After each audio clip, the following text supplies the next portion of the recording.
Good evening, ladies. Good evening, gentlemen. It's 8 p.m. on our studio clock, and these news are on your TV, Spectrum Television. Top on our news stories tonight, March 1, 2024. A workshop on the fight against tuberculosis, malaria, and AIDS has been opened today in Yaoundé, political capital of Cameroon, where young people from several African countries have been equipped with communication and advocacy techniques with the aim to influence planning, implementation, and financing programs to combat these pathologies in Africa. In addition, in sports, football, news preview match day 18, Dynamo of Douala will lock horns with Union for the top match of the 18th playing day of the MTN Elite One, a day that will be decisive for close to 9 teams across the groups. This stories in full and more will be yours right ahead.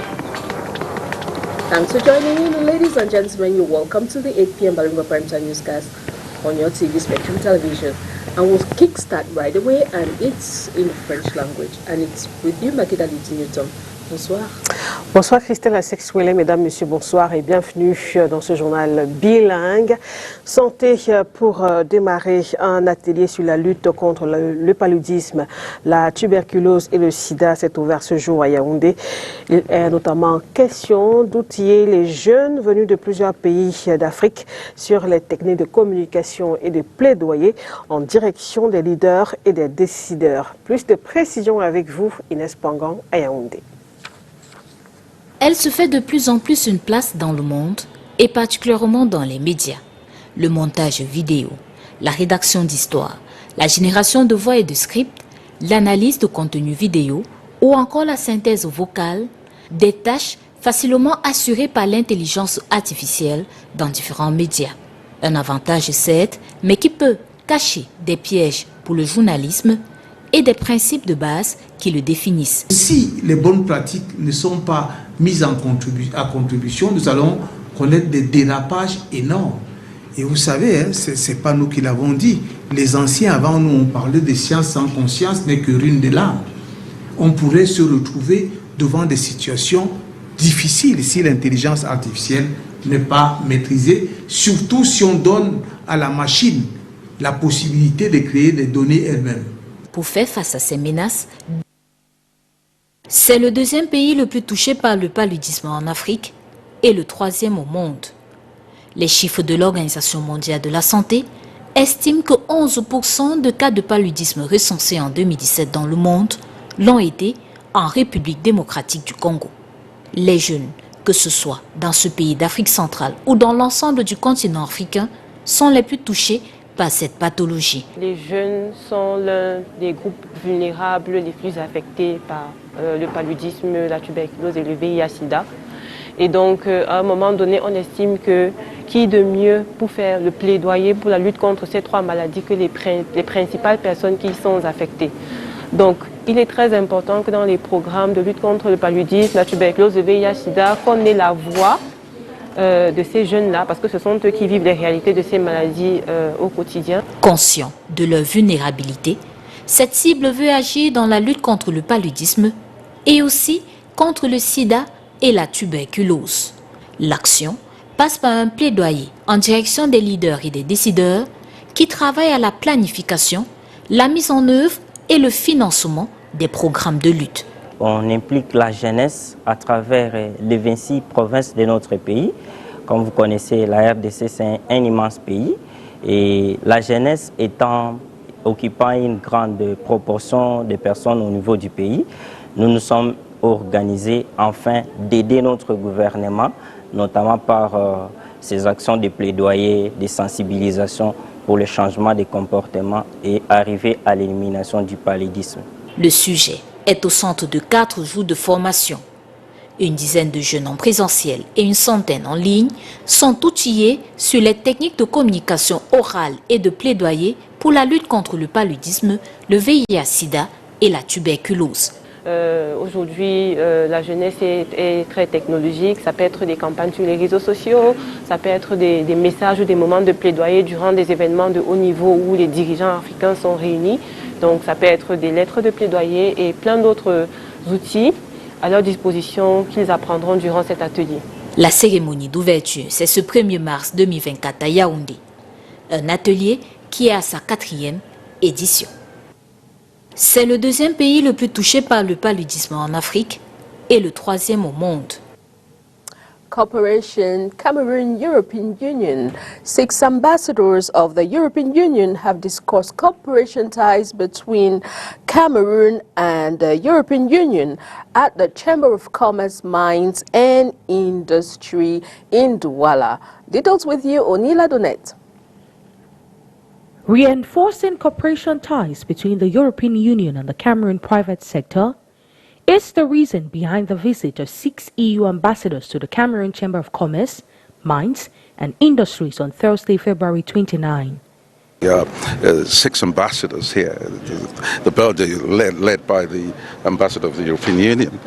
It's a great sign that they are here not just to talk, but they want to engage the Cameroon enterprise sector. And coming to Douala, which is really the capital of business in Cameroon, it's a sign that they, and coming to the chamber in particular, the Cameroon Chamber of Commerce, Industry, Mines and Craft in particular, it's a sign that we are here on a better day with a better future to look at. Discussions have ensued on how both entities can collaborate to build their respective economies. Through this partnership, private businesses are assured of training, access to finances, amongst other things. What we were seeing last week in the EU-Cameroonian Business Week was really to try to develop, for example, new financial tools, guarantees, to guarantee the access of small companies to the credit. Second issue is the issue of training and formation, and we spoke a lot about that. A legal framework has been set up by both parties to ensure fair trade. If a businessman and investor, it's not just a foreign investor, but even local investors want certainty and guarantees and so on. And talking about guarantees, one of the things the European Union, the European Development Agency institution is actually here, the Development Bank. Yes, the amounts of money they can guarantee and the numbers are quite big, but they work with the local banking sector, the financial institutions locally, to see how effectively funding and access to funding can be made real for the Cameroon enterprise sector.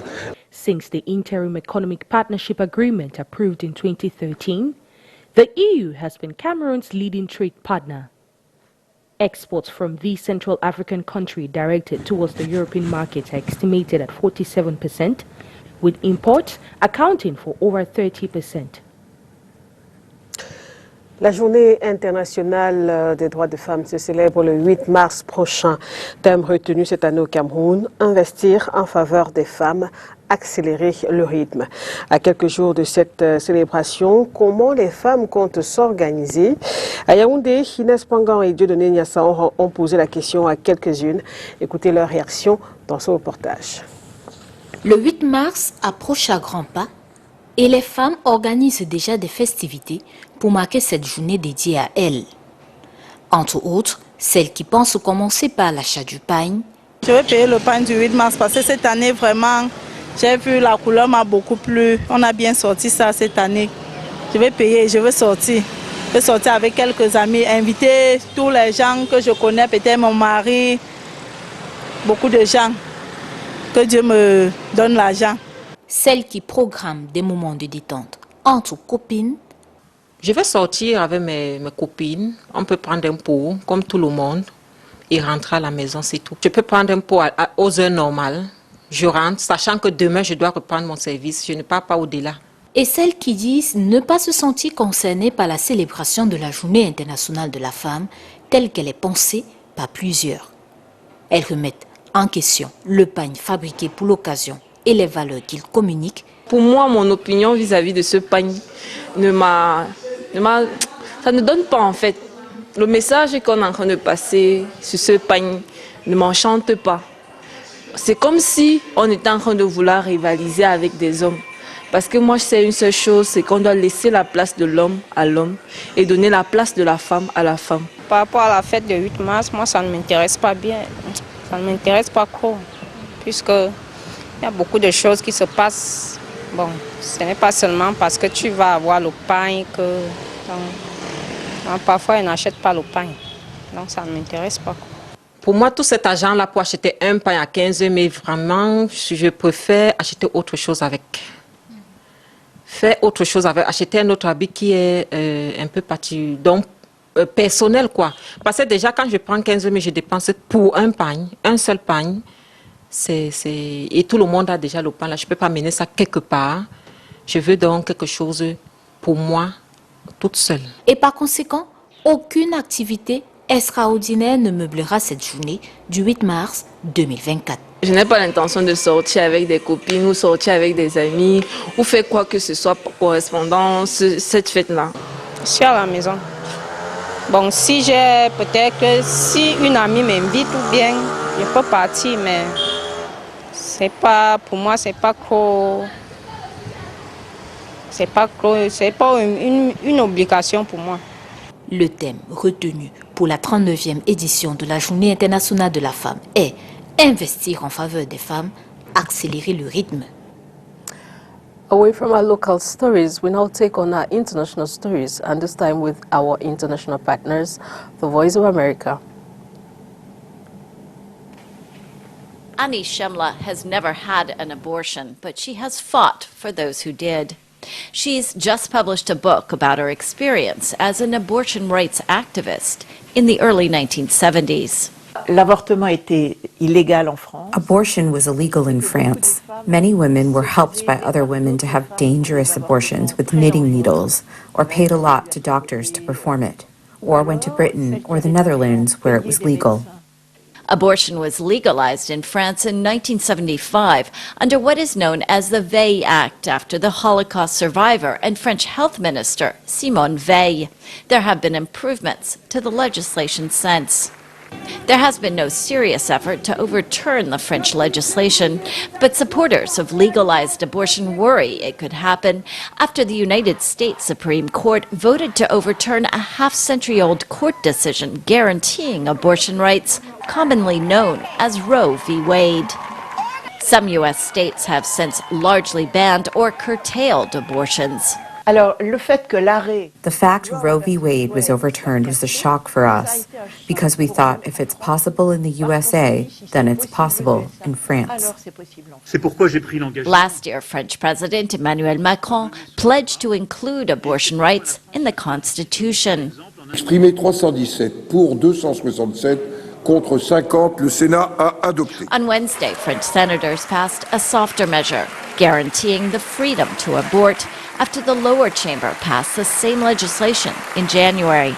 Still, many called it an historic vote. Polls show the majority of people surveyed in this country, once a bastion of Catholicism, support the constitutional change.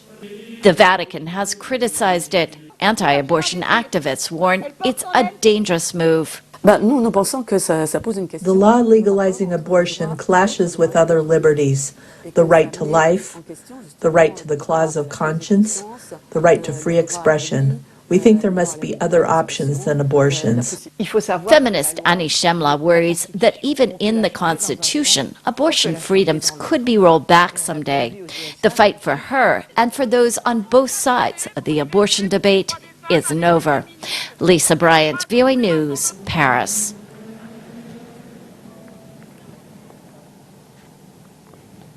We now talk sports in this newscast. Dinamo of Douala will lock horns with Union for the top match of the 18th playing day of the MTN Elite One Championship, a day that will be decisive for close to 9 teams across the groups.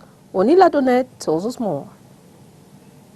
One last shot at redemption for some elite teams. Match Day 18 opens this Saturday with 9 teams in contention for 5 playoff spots. Dinamo of Douala, Gazelle of Garoua, Colombe of Jahan Lobo, Aigle of the Menoir, Union Sportif of Douala, PWT of Bamenda and Bamboutus of Buda in Pool A, while UMS of Lume, Young Sport Academy and Feu Vazu Elite wrestle in Pool B. Saturday will see Feu Vazu go toe-to-toe with Avion Academy at the Omnisport Annex 1 Stadium at 3 p.m. With 20 points in Pool B, the Fire Boys will be looking to grab 3 points against a sinking Avion in order to revive their playoff dreams. A dream that will only be a reality if their win is accompanied by defeat for either Young Sport Academy or UMS of Loom. These two sides, who are on 21 points each, will be in action simultaneously against Fauveau de Baham and Stade de Renard, respectively. An already qualified Coton Sport of Garoua will be out to solidify her second place when they meet with Apajes on Fou, while Victoria United has been exempted from this match day. Sunday promises to be power-packed. A clash of birds as the South Doves lock horns with the Menua Eagles, all for a seat at the high table.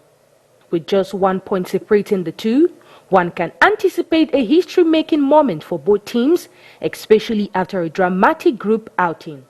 Gazelle dreams of a back-to-back playoff participation, one that can only be made possible if they defeat PWD of Bamenda. This game will be played at the Rumdi Aja Stadium in Garoua at 3 p.m. Coach Agbo will be required to guide Bambutus of Buda to the playoffs when they meet his former team, Astro of Douala. The top match of the day is between Union Sportive and Dynamo of Douala. Both sides, who separated on a 1-1 draw in the first fixture, are compelled to get the win this time. The game will be at the Reunification Annex Stadium at 5 p.m. This last day of play promises to produce fireworks, as an error from either of these teams may cost them the first division next season. Football toujours, comme vous le savez, le contrat du sélectionneur-manager des Lions Indomptables senior n'a pas été renouvelé. On parle bien sûr de Rigobert Sombarnac. Alors comment les fans de foot réagissent après cette décision? On va vous proposer d'écouter quelques réactions recueillies à Douala par Oni Ladonnette et Nono Foutu. Rigobert, c'est un joueur qui a prouvé dans l'équipe nationale en tant que capitaine. Il a montré ce qu'il pouvait donner dans l'équipe nationale. Et je pense que si les dirigeants ont jugé mieux que quelqu'un d'autre pourrait faire mieux, bon, que ce soit, pour moi, que ce soit un Camerounais. On voulait voir un Camerounais à la tête de notre sélection. Mais sauf que le résultat de son n'a pas apporté ce qu'on peut dire, même estimer peut-être à un court terme ou à long terme, peut-être un changement. Parce qu'on a vu dans son coaching, il n'y avait rien qui nous rassurait qu'après peut-être il va nous sortir quelque chose de positif. Donc, moi je voyais ça, c'est même mieux. Mais on trouve une personne qui me donne satisfaction au Camerounais. Parce que moi, ce n'est que ça. Parce que l'agent de football et autres, moi, je ne vois pas ça. Hein? Ce n'est que la joie qu'on nous donne là, qui nous donne le sentiment d'être ensemble, d'avoir une union derrière notre équipe. Là. Nul n'est éternel à un poste, que ce soit au niveau politique ou dans nos villages. Rigo a fait son temps, il a fait ce qu'il a pu faire et je crois que nous avons tous vu. Ne nous dispersons pas, je crois que le moment venu, nous aurons une équipe type. Mais le départ de son ne cause aucun problème. Mon frère, un Camerounais, pourquoi pas? Il y a des Camerounais qui sont capables de diriger cette équipe. Donc d'abord c'est un problème de psychologique. C'est pas un problème, c'est parce que les gens sont jaloux, entre nous sommes jaloux. Qu'on mette un Camerounais, ça va nous arranger. Qu'on mette un expatrié, d'autres vont parler. Mais mieux vaut un Camerounais à ce poste. Je trouve totalement normal qu'on ne renouvelle pas son contrat. Parce qu'on attendait plus de lui, quoi. Puisque les expatriés ont fait des preuves. Ils ont fait des preuves qu'on a vues. On a l'impression que au pays, peut-être il y a des faveurs, au lieu de faire ce qui va nous faire pousser à évoluer, on se fait des faveurs entre nous en fait. Je pense que dans le domaine de la moralité, hein, un expatrié est mieux. Parce que moi je suis quelqu'un de droit. Oui, je pense qu'un expatrié serait mieux parce que celui-là place à chaque poste celui qui mérite. Donc il n'y a pas de sentiment familial, amical, non, non. Déjà que non. Lui, il est détecteur des talents. Donc lorsqu'il trouve que celui-ci peut faire ceci, j'aime vraiment de Dieu l'expatrié, lui donne son mérite et sa place. Parfaitement normal puisque le résultat n'a pas été bon et en réalité il n'a pas de CV. On ne vient pas expérimenter dans l'équipe nationale. On vient d'abord avec un CV, même ceux qui l'ont recruté faisaient un test. Donc c'est le résultat de ce test au fait. Nous avons le potentiel national. Nous avons certains de nos anciens gloires qui sont adjoints dans plusieurs grands clubs qu'on connaît et qui ont déjà fait une expérience, donc mieux un national. Ailleurs. C'est avec ces différentes réactions que nous refermons ce journal bilingue. Mesdames, Messieurs, merci de votre attention. Bonne soirée en compagnie des programmes de Spectrum Télévision. Au revoir Christelle Asek. Good night to you, Makedali Dinyotom. Good night, televiewers. Have a pleasant evening in company of programs of your TV, STV. Good night.